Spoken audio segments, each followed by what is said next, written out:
শেখ হাসিনাকে আমরা ক্ষমতা থেকে হটাতে চেয়েছি কারণ তিনি ইনসাফ করেন নাই। একটু মন দিয়ে খেয়াল করবো আমরা, পরবর্তী যে বাংলাদেশ তৈরি হয়েছে তার প্রধান উদ্দেশ্য হচ্ছে এখানে ইনসাফ থাকবে, এমনকি শত্রুর প্রতি ইনসাফ থাকবে, শেখ হাসিনার প্রতি আমাদের ইনসাফ থাকবে। শেখ হাসিনা যদি আসে বাংলাদেশে ফেরত, তাকে কোনো এক্সট্রা জুডিশিয়াল কিছু আমরা আসলে করব না।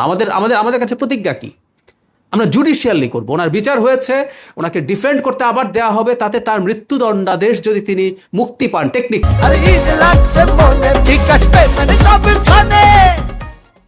বলছি সেটা আমরা মানবো, আর যদি না হয় সেটা কার্যকর হবে।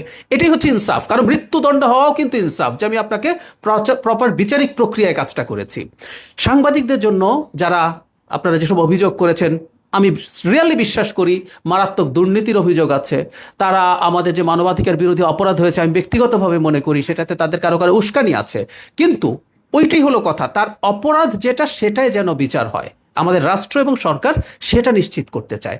ফলে কোনো সাংবাদিক যিনি প্রচুর করাপ্ট ছিলেন, তার বিরুদ্ধে যদি অন্যায়ভাবে কোনো মামলা হয়ে থাকে, সেইটার ব্যাপারে আসলে আমরা কথা বলছি।